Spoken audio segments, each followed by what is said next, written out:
Welcome, Jadeite Army. Hello, we are going to go over Wheel of the Year, which are pagan holidays and seasonal living. Yes. So, we're in the midst of summer. Our last Wheel of the Year, we talked about the summer solstice, or Litha. And the opposite of Litha is Yule. So, we're moving on to the next, which is like halfway through summer. Yep. And we're looking at Lammas. The opposite of Lammas is Imbolc. So, the northern hemisphere will be celebrating Lammas Or this time of year. Lughnasa. Or Lughnasa. However you want to say it. Yep, which is, they're the same holiday, essentially. And then the southern hemisphere will be celebrating Imbolc. So, which is like the halfway point between winter and spring. Yeah. This so it makes sense. You know, you're like halfway through summer, you're halfway through winter with Imbolc. So, Wheel of the Year is traditions within different pagan. It's not just Wiccan, it's pagan in general. There's different ways that you can celebrate. Most of the ways are similar. They're just named differently. And it is primarily seasonal because people used to be farmers, hunter-gatherers. So the weather changes and it's a big deal. Right. Even nowadays when we're in our houses and we go to the grocery store, the weather changes and it's still a big deal. Yeah. And being mindful and living seasonally helps you become more, I don't even know the word right now. Just in tune with the earth and yourself. With yourself and with like your life cycle in general. Which is great to do because that way you are not just living autopilot. Right. So, it's important to just following the natural order, essentially. Because it's healthier to eat seasonally. It keeps you, like, if you're looking at nature, you're going to be outside. The sun can be healthy and not all doses all day. Okay, I'm not saying go stand out in the sun, but it is healthy to be out in the sun for a certain amount of time. Wear sunscreen. Yes, don't be naive. Right, and I mean, I get it if you're like au natural and you're like, oh, sunscreen's just full of chemicals. I mean, use coconut oil. Actually, there was a study I saw because I be a little crunchy sometimes. I don't use it, but something about raspberry oil or something is actually good, and you could use it as a sunblock because I feel like coconut oil would tan you. No, actually, coconut oil is a sunblock. Well, there you it's go. a natural sunblock, and you can mix coconut oil with a little bit of zinc powder, and you can rub it into your skin like sunblock, and it works excellent. And that same remedy works really well on athlete's foot as well. Just, if you don't want to wear sunblock, we suggest you do your research and look at natural sunblocks. Yeah. Because you can buy them. Just make sure that they're not greenwashed and they're not fake, natural, quote, quote. Yeah. Because people be doing that nowadays. So, it's Lughnasa-Lammas time, August 1st. And the name Lughnasa comes from the god Lugh. Yeah, so he's an interesting feller. Let's talk a little bit about Lugh. He is, he's a god, a very cool god. He's a master of all skills. He's also known as the Shining One. And some people might pronounce his name Lugh or Luke. His feast day is August 1st. So that is the day of Lammas or Lughnasa. He's a master of craftsmanship. He's a god of light, victory, war. He's a master builder, a harper, a poet, a warrior, sorcerer, metal worker, cupbearer, and physician. So he's really known as like the jack of all trades, right? He does literally everything. He's the master of all skills. So he can do literally anything he sets his mind to. He's quick to learn new skills and can also assist in helping us learn new skills when called upon him to do so, when you call upon him to do so. So there are at least 14 European cities named after Lugh. Lowen, Leyden, Loudon, and Leon are a few of them. Leon used to be called Ludunum, which means Lugh's fort. The city is believed to have been his cult center. So the city of Leon used to be like where he was revered the most, like where most of his devotee followers basically inhabited, right? The city's coins had images of ravens, which are said to represent Lugh.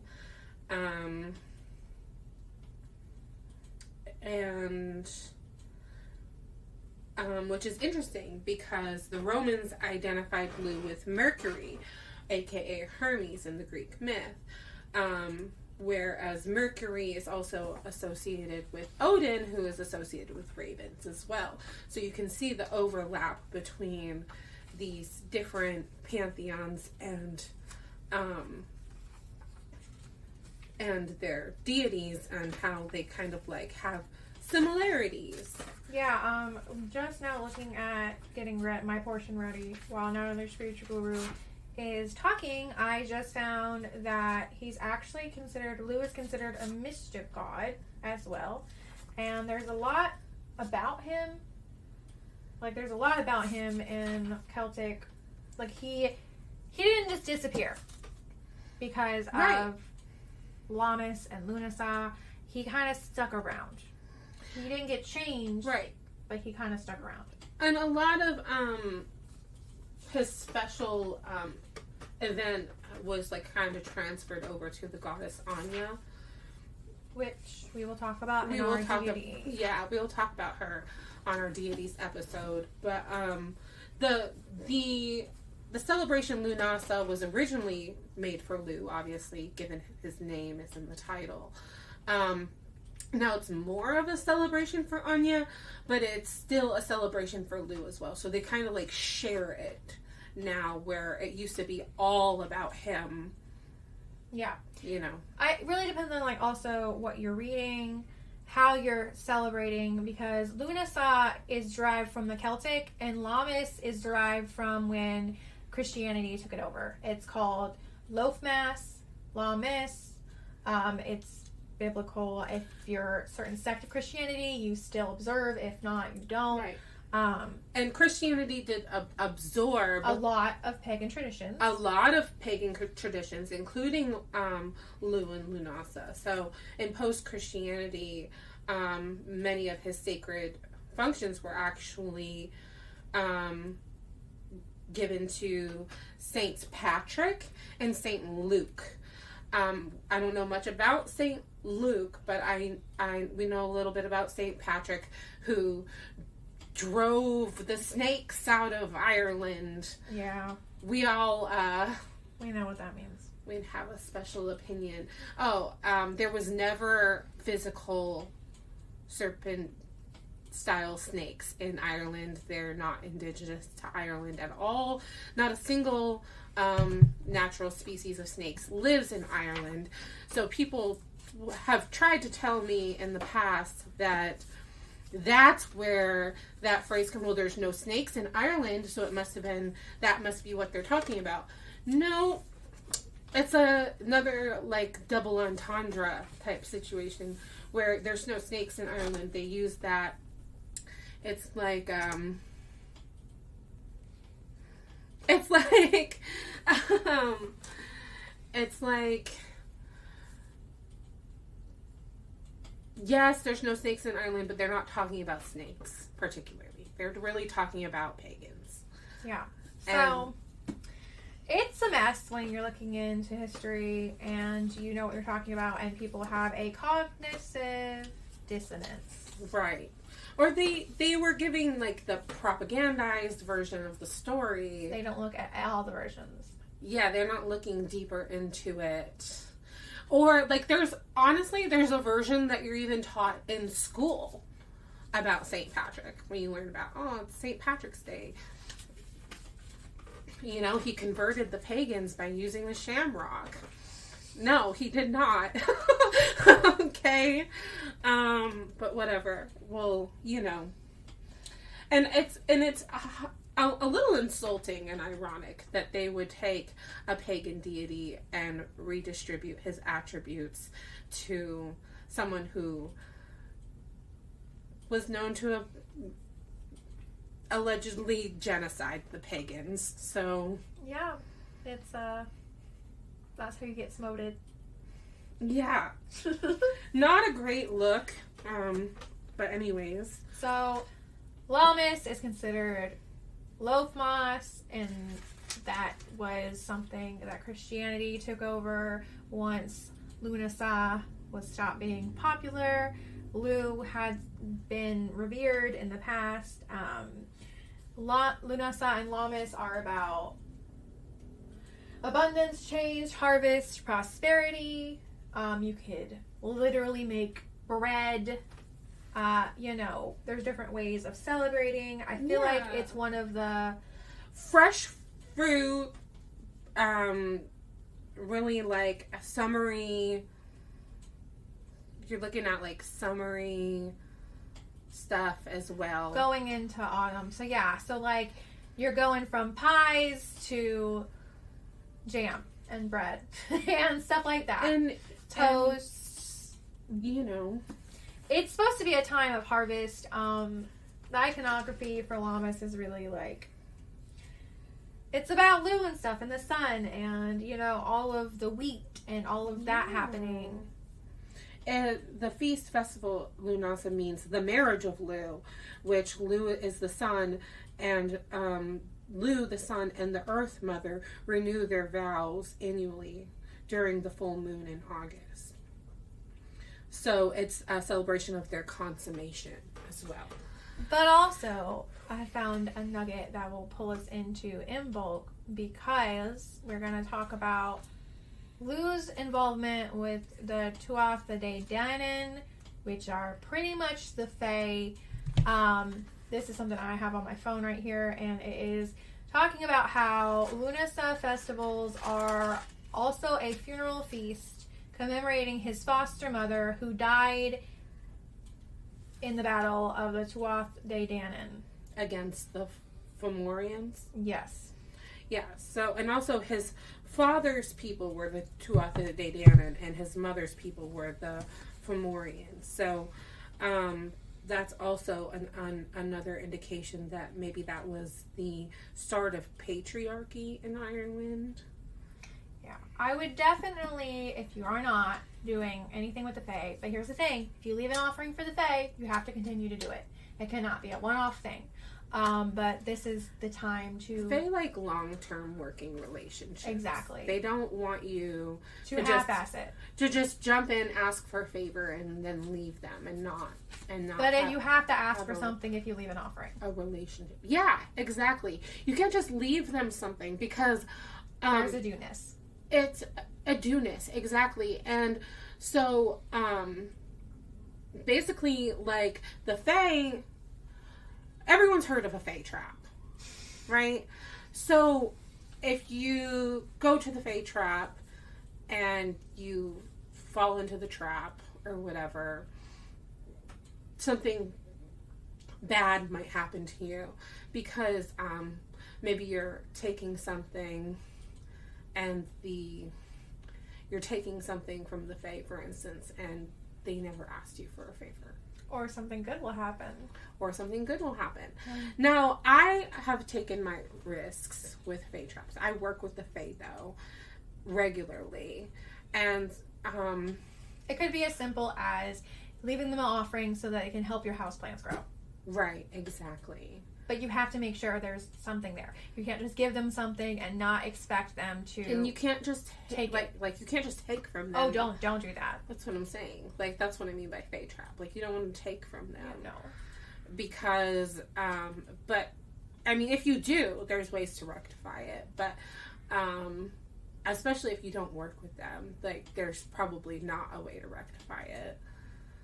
Like, you can do, like, for instance, one time I found 6 roses just laying in a parking lot, and I took them home, and Cinnamon Grove was like, "You are crazy."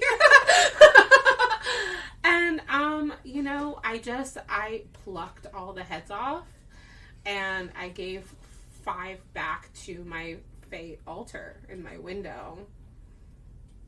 I didn't really take them for me. They were kind of getting a little crusty to begin with. But, you know, it might be a Fae trap to one person if they were to take them and just put them in a vase on their counter.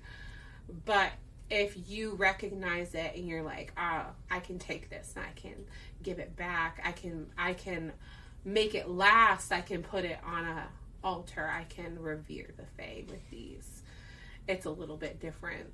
So I do recommend, like, if you do pick something up that maybe you shouldn't have and you take it with you, like, you know, pick up some trash. Yeah, like, do something to honor the Fae. And honestly, in a way, I was picking up trash because they were wrapped in a plastic bouquet holder. So I was getting it off the ground. So some people might look at that and be like, that's an obvious Fae trap. I took my chances because I know the Fae well enough that I was able to make it work. Where not everybody, you know, necessarily would have done the same thing. They would have been like, ooh, roses. And then, like, just kept them for themselves. Or gave them to somebody else. They could probably potentially get in trouble for that. Yeah. So, we're going to go into our next entity, which is Brigid. And she is honored on Imbolc because she is connected to the Tuatha De Danann. I didn't want to start with the story, but do you want me to start with the story? About the war, because we already talked about the war. So we'll start with the story about the war. Okay. So we know a little bit. Let's get more in the details with Brigid. Okay. Well, Brigid is a goddess of many things. She did take place in the war of the Tuatha De Danann against the Fomorians. In that war, she lost her son, and in Celtic, she invented keening, which is Keening, and it is the act of grieving and screaming. If you look up the words, you will see that it's an exercise of emotion, that many women do said act, that it is considered therapeutic, but it is also intense grief and pain. Did your card say something about cry and scream? Yes, it did. Apparently I need a keen. I'm just saying. We have a Rebel deck, not sponsored, but I did win a deck a while back called the Affirmation deck. They're awesome. It's like Cards Against Humanity meets Oracle. I am in it as a contest winner, and it's very sassy. It cusses you out. It talks to you about explicit things to do with your significant other. If you know, you know. It has a teen deck as well, which is not explicit. It's just, you're stinky, go take a shower No one wants to smell you. Right. It's a teen deck, but That is a teen deck. I mean, you can technically use it if you're an adult or whatever, but it's just more age appropriate. Yes, there are multiple different versions of the deck. There's a lover's deck, which talks about explicit things. There is the affirmation deck that literally cusses you out. So, you know, like, if you're buying it for somebody, make sure you know who you're getting it for and that it's for a target audience. I have multiple versions of the deck because I won multiple versions by the contest. So I'll link some of that info below. It was a small business. They're based in California. The product is fun. Like, your tarot cards will read you to filth, but the Oracle deck kind of makes you laugh and read you to filth at the same time. Yeah, no, you'd be surprised. People don't like, go drink some fucking water is a card. Or, bitch, you're disorganized. You need to get organized. That's what I got.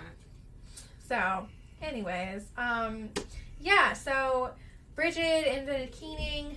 She is a triple head goddess in the Celtic pantheon. She took place in the war, which just was a whole thing in the whole Celtic religion. Yeah, so throughout, there's like mythos about like the Ireland invasions or whatever, and so there's like mythological Irish invasions, one after another, where they're constantly being overtaken by a new entity, and this was the Tuatha De Danann was the 5th invader of Ireland, and they held their ground for a while before they were then also booted and taken over. Yeah. With Celtic, I feel like the folklore and the oral tradition was more open about their mythos dying or changing. Mm-hmm. Whereas, like, in other mythos, the entities are changed. They're just taken over. Like, Brigid is considered, she's sanctified. And so was even Lugh. He was sanctified at one point. Ooh. Brigid is interesting. Because she was sanctified really in the Catholic religion, but she was also adopted by the Voodoo pantheon. Yes, she is. I'm going to link a book I read in depth, and I was mentioning it to another spiritual guru a while back, a few Imbolcs ago, because I found it on my library app for free, and I fell in love with it. I want to buy it. I haven't bought it yet because I just keep borrowing it. But it's written by a pagan practitioner that follows Brigid as their patroness. What does that mean? It means that is their main, if not only, entity that they work with. Although the practitioner also works with the Fae. So, Brigid, she has many aspects. There's so much. I mean, you could just work with Brigid and you could cover so much. Yeah. Honestly. And then you have Saint Brigid, and then or Saint Brid, right? Mm-hmm. And then you have Madame Bridget of the Voodoo pantheon, and that's she's a member of the Lugh. Oh, we don't know how to exactly pronounce it. Voodoo, though, is considered a closed practice unless you are initiated by a voodoo practitioner. Personally, I have a belief that, like, guarantee you have at least, several pantheons within your culture open to you, and that they cover all the bases that you need covered when it comes to spirituality, that you don't need to tread on other cultures. I would tell you, spirituality. If you came to me and you were like, I think this person from the Voodoo pantheon is reaching out to me, and you are white colored, I would say no. That's probably not the case. No, they're not. So for instance, a lot of things in the Hindu religion are considered closed practice, and things like that. But, like, you can revere their deities. Revering a deity isn't closed practice.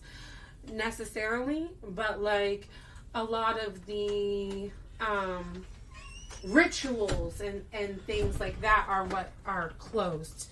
You know, so revering a deity is generally okay across the board. It's strange when you have so many accessible to you associated with your culture to probably revere and go for like worshiping a deity in another culture is a little different. Like I brought Hinduism into it. Oh, okay. So, like, you can revere their deities, but some of their rituals and practices are closed. Like, you can revere a Hindu god, but you can't wear a bindi if you're white. You can respect from a distance. Right, exactly. So don't just jump in and try to appropriate or work with entities that you don't know, because these entities are not play. Yeah. I'm cold. Oh. I'm just like cold, and so I'm fidgeting. Blanket. Yeah, it's cold over here. Thanks for the blanket. Yes. But yeah, just don't. I personally would not, like, if somebody came up to me and they're white or palm colored and they were like, this entity from this pantheon that is almost entirely only worshipped by darker melanin people is reaching out to me, I'd be like, no, they're not. No. Just no. It's a big no. I'm not going to tell you to do that. I'm not going to tell you not to do that. I'm going to tell you that I'm not going to do a reading with you and that entity. That's all I'm going to tell you. Because I can tell you no. Right. I'm not feeding into delusion or any type of, like, issue where I can get at, somebody can get mad at me, an entity can get mad at me and fuck with me because you decided that you were going down. Let's say you're white. Path that's not right. Let's say you're white and you're not like, you're not what, Creole or whatever. Like, you're not from Louisiana. You're white and you're just whatever. And let's say you're just like, I was really interested in Papa Legba. Whatever. Well, there's lots of deities that are very similar that Hermes, Tecate, Loki.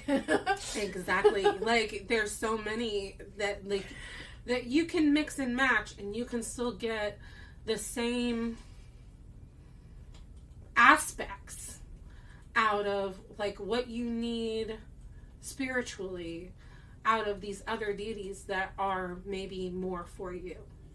There is researching like we do, and then there is just going completely in on somebody that you don't know and not coming respectfully, and also appropriation of the culture, which there's a difference between you being initiated or whatever, but I'm just saying, as a psychic, I would shut it down.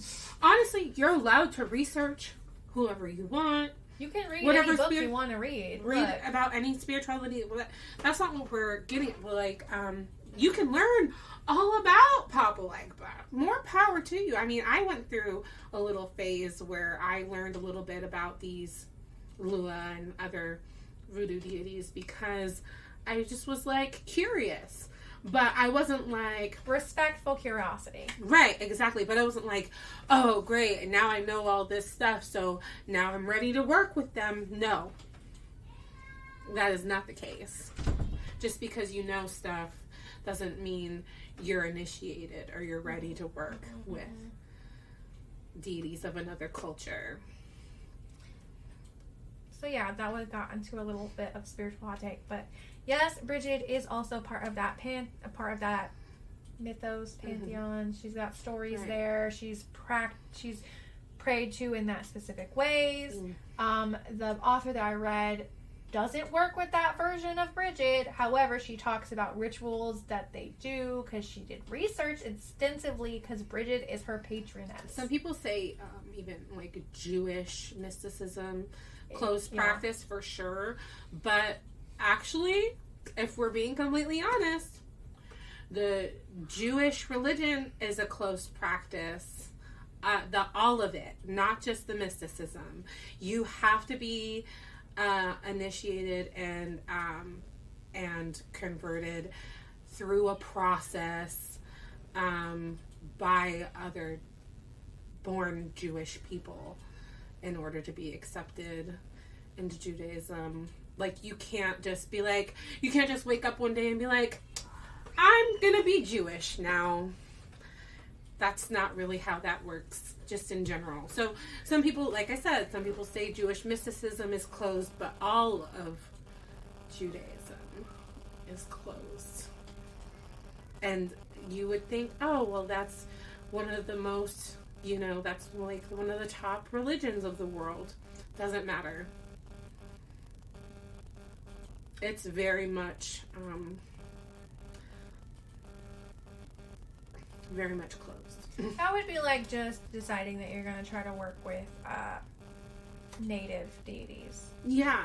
Native American deities and Let's say you're spirits, and unless you are of that descendant, you can't just go to a powwow and start dancing in the middle of the circle. Yeah, you can't just say all of a sudden I'm a Cherokee shaman. That's not how it works.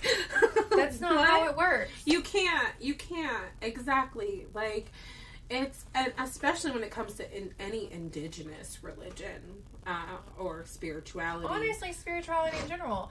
My child came in, I'm not sure what I said, probably going to edit some of that out. You said preachers even have to go to school to become preachers. They do. They go to seminaries. Yeah, seminary school.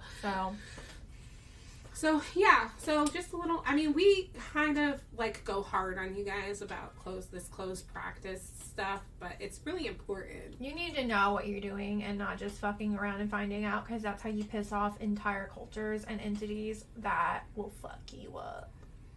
Yeah. No amount of protection. I mean, whose side do you think the entity's going to take? You, some guy who says, I'm going to start working with this entity today, or the culture in which that entity overlooks? Yeah. Yeah. I mean... So, Brigid has different forms. She's considered a triple head. She's been sanctified. She was adopted in the Voodoo pantheon. Depending on what aspect of her you work with. She's maiden, mother, crone. Yeah, she has a lot of attributes, I guess is the word I'm looking for. And you think of it like this. So, Lugh is the sun, and Brigid is the moon. But also the fire. But she's also fire.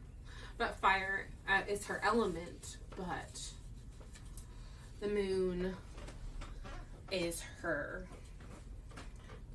isn't it? Planet? Is the moon not her planet? I don't know. Planetary body, because obviously it doesn't the say moon's not a planet. Now, but she is revered on Imbolc. It is considered Brigid's day, and she was always one of the most revered and the favorite amongst the Celtic deities, and so much so that it was like impossible to get people to stop worshiping her, which is a big reason why the Romans adopted her. Yeah. Oh goodness. Sorry if you hear my children. The Romans did adopt her, and she stuck around for a while. She has different iconography.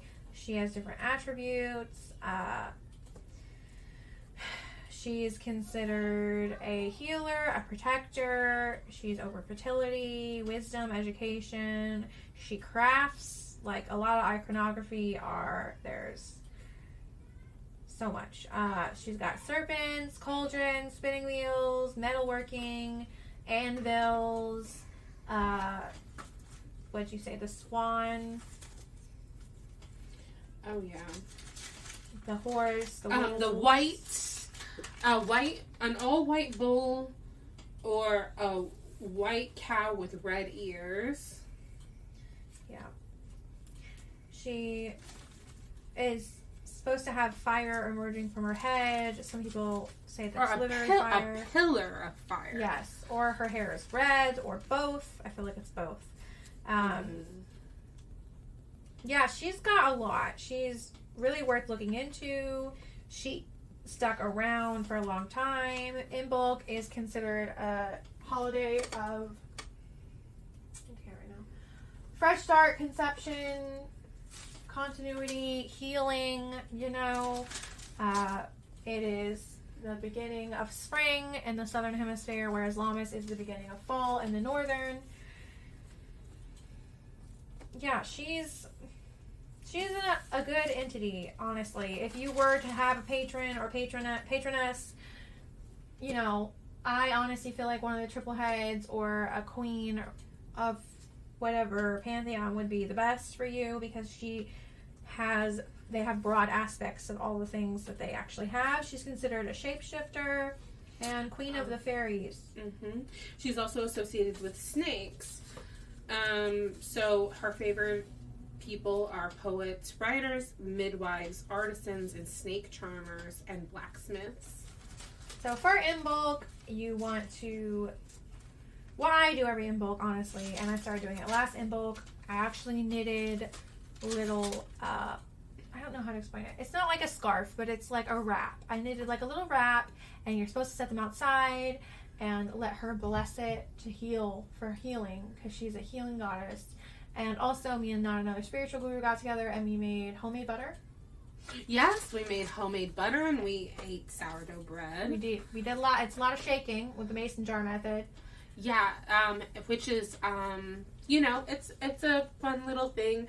It's a good, it would be a fun thing to do with the kids. Yeah, get them active with it. And we left out our own offerings for Bridget. I left out milk, what was it, like a habanero cheese? Right, and she loves cheese and she loves cake. Honey. And honey. If, you know, if you're doing anything for the fae, I like to core out an apple and put milk in there with some honey and mix it up, and I set it outside. Therefore, the apple acts as a cup. Mm-hmm. And I'm not littering. Oh, interesting. So, the Temple of Fire was located on a sacred island in Ishmari off the coast of Sligo. I don't know what that means, but she's got the Temple of Fire, and then she's got the flame, the everlasting flame, which the nuns in the temple would keep lit. Yes. And also there was something else here. Oh, she has several rivers named after her. Several healing waters and wells, which seems to be a... Yeah, healing wells and rivers. That's a interesting... A little bit of a theme. Little connection there. If you want to listen to our deity episode, this is the Wheel of the Year episode. There are many entities connected to water, which is interesting. Especially just in the Celtic pantheon. We were very Celtic heavy words. We're very Celtic heavy. We wanted to try to find entities that were not Greek and also not well known. Yeah. Well, you'll learn over time that I have a little bit of an obsession with Greek mythology. I would fancy myself a Hellenist. So we're trying to step outside that, because we've been so Norse and Greek heavy. More Greek heavy. Very Greek heavy. And when you think of sun gods, you think of Apollo or Helios or whatever. You know, we're not talking about them. We're not. Deities associated with the sun and Leo. And we made an extra effort to step out of that. We do have a Greek mythology story though to tell, because we couldn't just do that. We're not talking about it right now, but it is a Greek mythology story. We were supposed to put that in the transit episode. Yeah, we were supposed to put that in the transit episode, but it can go in the deities episode probably, or on its own. We'll have to see with editing. It's not long. Just look. You'll figure out where it's at. Yeah. So I couldn't leave it out, man. because the Greeks have so much to do with constellations and such. So. Brigid and Lugh are known. I feel like it's because of these feast days, and they were kind of sanctified, even though Lugh lost his identity when he was sanctified. Yeah, which really is quite terrible, because the what aspect he kept from that is basically his healing, and he didn't go from the master of everything to some guy who hated pagans. It's ridiculous. I'm just saying. So Imbolc, if you are celebrating Lammas in the northern hemisphere, just both of these are bready kind of holidays. So they have similar, because you're going in from 2 different seasons. Like Yule, if you're in the southern hemisphere, you're going from a hardy season to a light season, and for Lammas, you're going from a hot season to a cold season. No, breads and cakes and such, and carby treats are kind of a part of all the Wheel of the Year celebrations. For the most part. I mean, it's so funny. Anyway. Children. What were we saying? Bready holidays. Bready holidays. Oh, this lady I used to take care of, she wanted bread with every meal, whether it was a biscuit or a roll or just a slice of bread with butter. And she would always tell me, you gotta have your bread because Jesus is the bread of life. Wow. And if you don't have anything else to eat, you gotta eat your bread and it'll keep you going. And I was just like, all right, wow, sure, yeah, if I just lived off of bread for a year, I'm certain I'd die of malnutrition, but okay. It's funny because it actually spans multiple traditions. I do not practice hoodoo or voodoo. I consider that close practice. However, I am on the side of TikTok, which is Witch Talk, that has multiple different cultural people practicing spirituality. Right. And one of them is African American female, and she talked about her granny who initiated her into hoodoo and voodoo. And granny used to say, eat both sides of the loaf, because if you don't, you're not going to make ends meet. Oh. So it spans traditions, right? Regardless, the saying you just said. Bread. Traditions. Bread. So, Lammas is more I feel like that's more loafy, and fruity type, spread. You can make it for the deity, entity. You can eat it with family. A lot of these traditions are feasting. Crackers. If you don't have bread. Yes, and Imbolc, actually, we made butter, and then I try to make these things that's a flat bread with oat. I don't know how to say the word. I found it on a pagan website. It's like an oaty bread. It's flat. You can make it at home. That's what I try to make, but we had sourdough last year because we felt like it went better with the bread, the butter. But you can do that as well. It's just whatever you want, right? Celebrate the season without encroaching on other people's cultures, and enjoy your time seasonally with people that care and matter to you. Right. So regardless if you are celebrating Lammas or Imbolc, try to observe the changes around you outside. Yes. And we will catch you in the entity deity for Leo season episode. And you know what's crazy?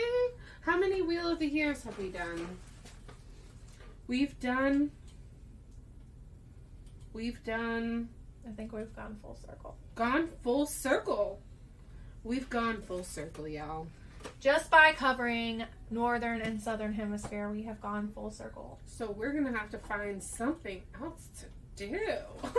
Our wheel, that means our Wheel of the Year